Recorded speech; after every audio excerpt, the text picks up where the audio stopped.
आपण पाहत आहात महाड तालुक्यातील लोकप्रिय न्यूज चॅनल माझे महाड। नमस्कार मंडळी, पुन्हा एकदा माझे महाड या न्यूज चॅनल मध्ये आपलं सगळ्यांचं स्वागत करतोय। संपूर्ण महाराष्ट्रभर निवडणुकीची ही चर्चा रंगतच चाललेली आहे आणि महाडमधून देखील कोणत्या पक्षातला उमेदवार नगराध्यक्ष होणार असा सवाल आता महाडकरांच्या मनामध्ये निर्माण झालेला आहे। त्याचप्रमाणे नगर परिषदेवरती कोणता झेंडा फडकणार याच महत्वाच्या प्रश्नावरती आज आपल्यासोबत आहेत शिवसेना शिंदे गटातले सुनील कविस्कर हे पुन्हा एकदा रिंगणात उतरलेले आहेत। तर या संदर्भात बातचीत करण्यासाठी सुनील कविस्कर साहेब आपलं स्वागत करतोय माझे महाड या न्यूज चॅनल। नमस्कार, मी सुनील कविस्कर, आपण या चॅनल मध्ये माझ्या आला चॅनलचं स्वागत करतो। धन्यवाद धन्यवाद साहेब। तर एकंदरीत साहेब आपलं विजन काय असणार की 98 साली आणि त्याच्या आधी तुम्ही 16 साली तर नगराध्यक्ष आणि नगरसेवक देखील राहिलेले आहेत। तर ह्यावेळी जर जनतेने आपल्याला पुन्हा एकदा संधी दिली, पुन्हा एकदा निवडणुकीमध्ये आपलीच बाजी लागली आणि नगराध्यक्ष झाल्यानंतर महाड शहर आणि शहराचं चित्र कशा पद्धतीत असेल? नक्कीच महाड शहरातील मतदारांनी ठरवलं आहे यावेळी शिवसेना सत्ता लावून देणार आहे। दुसरी गोष्ट म्हणजे मी 98 साली केलेली उल्लेखनीय कारकीर्द म्हणजे महाड शहरातील राष्ट्रीय स्मारक, त्याच्यामध्ये असलेले जयंत तलाव, तुमचं नाट्यगृह ह्या खरोखर लोकांच्या जनतेसाठी आणले आणि तिथे शॉपिंग सेंटर एवढे केले होते ते नगरपालिकेने ते ताब्यात न दिल्यामुळे ते पेंडिंग आहे, पण ते पण काम मी माझ्या नवीन ह्याच्या काळामध्ये नक्कीच करीन। दुसरी गोष्ट 16 साली जेव्हा नगरसेवक होतो तेव्हा ही इमारत दिसत आहे त्याचा ठराव करणार हा सुनील कविस्कर भाई नगराध्यक्ष आहे हे ठामपणे मी जनतेला सांगत आहे। अच्छा, पण आता कुठे ना कुठेतरी विकासापासून वंचित असलेलं महाड आणि 20 ते 25 वर्ष काँग्रेसच्या हाती सत्ता होते आणि नगराध्यक्ष काँग्रेसकडनंच होते, तर त्यांचं नाव नाही घेत, मात्र विकासापासून वंचित असलेलं वारंवार नागरिकांकडनं सांगण्यात येते महाड शहर, काय सांगणार? नक्की चांगला प्रश्न आहे। दोघांच्या भांडणामध्ये महाड शहर वंचित राहिला। 25 वर्ष मी त्यांच्याबरोबर 10 वर्ष काम केलं होतं, पण हे दोन नेते एकमेकांचे असल्यामुळे घेऊ शकतात का आपण? नाव घेतलं तर काय ना लोकांना माहिती आहे कोण म्हणजे कोण, अगदी 2 वेळी एकत्र आले, त्यांच्यामध्ये मी मध्ये होतो, पण डिप्युटी जेव्हा मी सदस्य होतो त्या महाड शहराला मी जवळजवळ 8 कोटी रुपये आणले होते आणि जे खेडा रोड हे रोड आहेत डिप्युटेशनला मी स्वतः केलेले आणि मला डिप्युटेशन नंबर असल्यामुळे मला ते करता आलं। अच्छा, निश्चितच माझा दुसरा प्रश्न असा आहे साहेब की बघायला गेल्यानंतर तुमच्या विरोधात आता राष्ट्रवादी काँग्रेस तसंच अजित पवार गट याकडनं आता महाडमधून जो प्रचार केला जातोय आपल्या विरोधात केला जातोय, आपली शारीरिक क्षमता किंवा इतर वगैरे वगैरे, याबाबत आपण त्यांना काय प्रत्युत्तर देणार? अगदी नक्की चांगला आहे प्रश्न।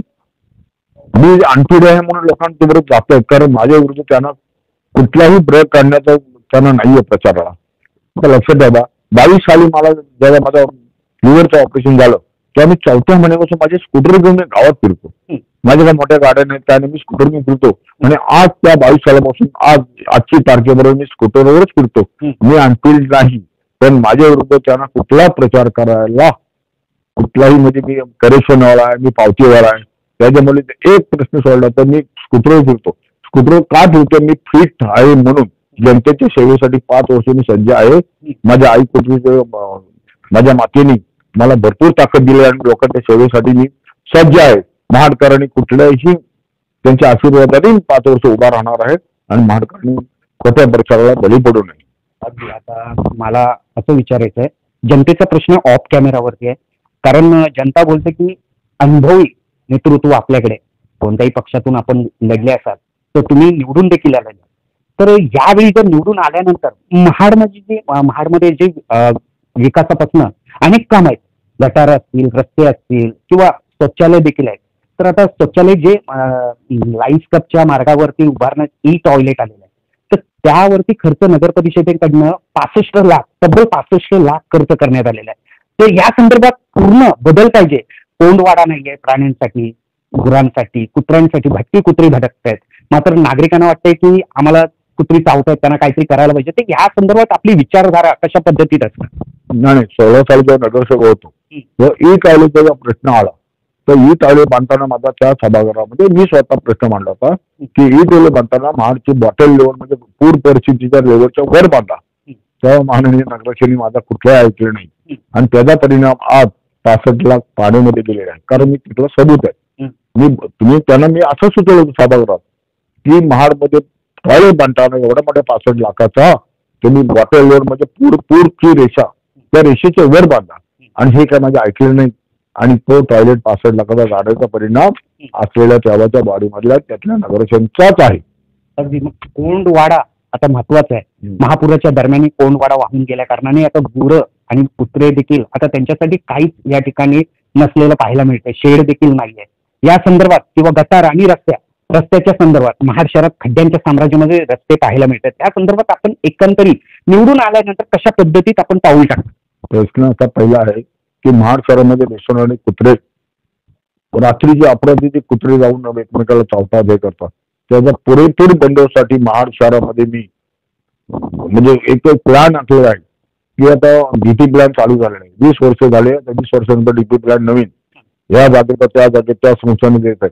कुत्र्यांसाठी सरकारकडनं मी जागा घेऊन बंदिस्त तिथं जिवंत राहतील आणि तुमचे कुत्रे त्यांना संगोपन होईल, आणि संगोपन व्यवस्था त्यांच्या खाण्यापिण्याची व्यवस्था या असलेल्या महाडकर नागरिकच करणार आहेत. ते कसे करणार आहेत? तुमच्या बिल्डिंग मधल्या वेस्टेज आम्ही घेणार, आमच्या जसं कचऱ्याच्या गाड्या जातात तसे वेस्टेजच्या गाड्या मी घेणार आणि त्यांना जिवंत ठेवणार.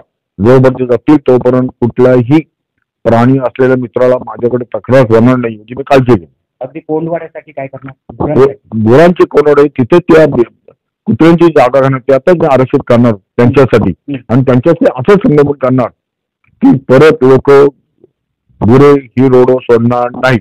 कायदेशीर बाग घेऊन मी त्यांना संपूर्ण मालकाला आणि संबंधित असल्या गुराच्या ह्यांना मी संपूर्ण वॉर्निंग देऊन जर त्यांनी परत सोडली तर जे सरकारी जे नियम आहेत त्या नियमात बसून त्या मालकाला आणि गुरांना मी बंदोबस्त व्यवस्थित करेन.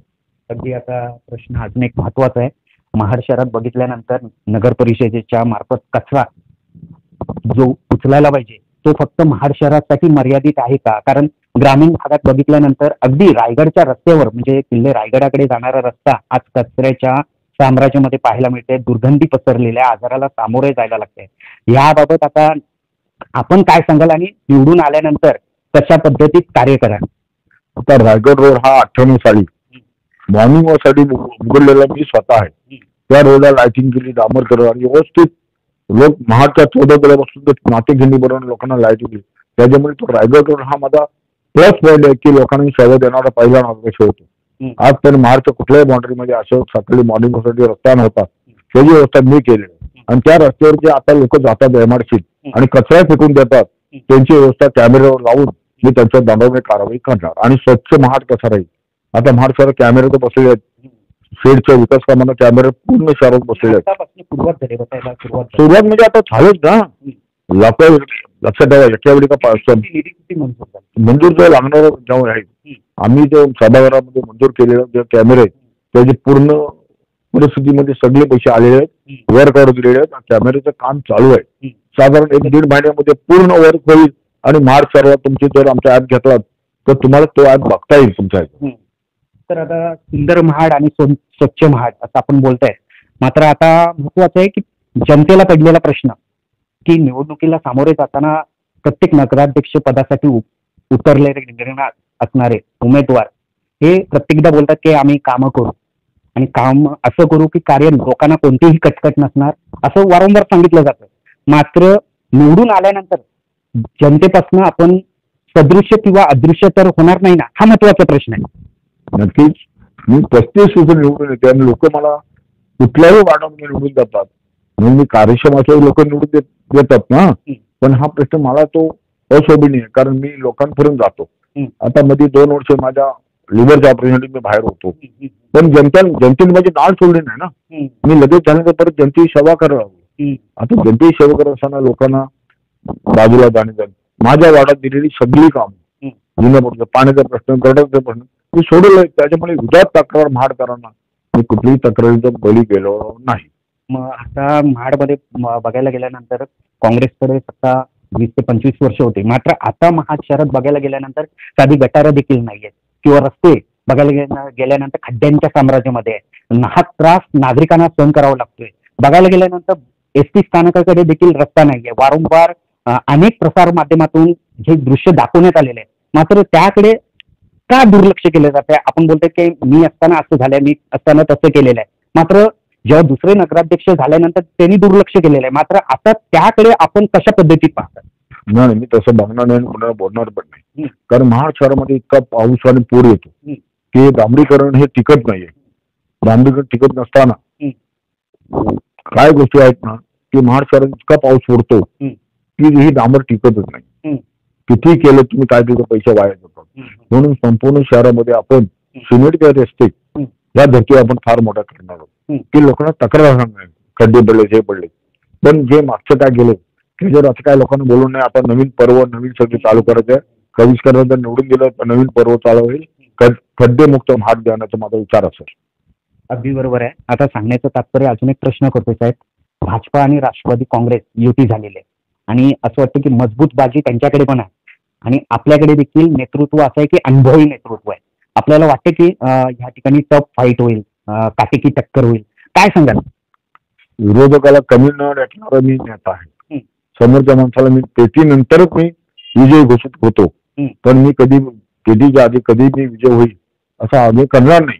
पण लोकांच्या विचाराने मी पुढे जाईल. लोक जे मत मला जे भेटतात त्या मताने मी पुढे आहे. लोकांच्या विचाराने मी जनतेशी कधी माझे नाळ जोडलेले आहे. त्याच्यामुळे ईड अनवासली मी असा करीन तसा करीन खोटं बोलत नाही आणि मी मतात किती येईल हे जनताच सांगेल त्या पेटीमध्ये. साहेब अजून एक प्रश्न आहे आणि शेवटच्या टप्प्याकडे मी वळतोय मंडळी. आणि शेवटचा प्रश्न असेल, एकंदरीत बघायला गेल्यानंतर आपण निवडून आल्यानंतर नगराध्यक्ष जर झाले तुम्ही तर एकंदरीत बघायला गेल्यानंतर नगर परिषदेच्या शाळा ओच पडत चाललेल्या आहेत आणि पटसंख्या देखील घटत चाललेल्या आहेत. याकडे आपण कशा पद्धतीत भर देणार आणि कशा पद्धतीत आपण पाऊल टाकणार? नक्कीच मी आल्यानंतर शाळेचा पद कसा वाढेल. आयडियल स्कूल म्हणून चांगल्या नावाने महाड शहराच्या शाळा आहे आणि जुन्या 100 वर्षाची 2 नंबर शाळा आहे. 1 नंबर शाळेमध्ये काही लोकांनी स्वतःच्या हेतूसाठी काय त्याचा लोड देऊन ती शाळा मी बांधली 98 मी बांधली होती. पण तिचा पुरेपूर वापर बंद करून तिथे मी नवीन शासनाकडून पैसे आणून ह्या दोन्ही शाळा चांगल्या प्रकारे बांधून जसे प्रायव्हेट शाळा आहेत त्याच्यापेक्षा चांगल्या पद्धतीने शाळा करून देईन ही तुम्हाला गावी देतो. नवीन माझ्या येणाऱ्या प्रशासनामध्ये मी पहिले प्रायव्हेट शाळेला जाणार आहे आणि लोकांनी मला भरपूर मतांनी द्यावं. आमच्या निशाणी आहे वंशवाद म्हणजे सगळ्या 2024 आणि मला महाडकर नागरिक निवडून द्यावा ही विनंती करतो. जय हिंद, जय महाराष्ट्र. धन्यवाद साहेब. आपण माझ्याकडे बोलण्यासाठी जी वेळ दिलेला आहे तो वेळ दिल्या कारणाने आम्ही तुम्हाला खूप खूप थँक्यू बोलतोय आणि आपण नगराध्यक्ष होऊ हीच मी आशा करतोय. हे होते सुनील कविस्कर साहेब आणि त्यांचं म्हणणं आहे की मी जर नगराध्यक्ष झालो निवडून आल्यानंतर महाड शहरामध्ये निश्चितच बदल असेल आणि चांगल्या दर्जाचं कार्य असेल ते मी करणारच असं या ठिकाणी सांगण्यात आलेलं आहे. मी मनोज चेंडेकर, माझे महाड, रायगड.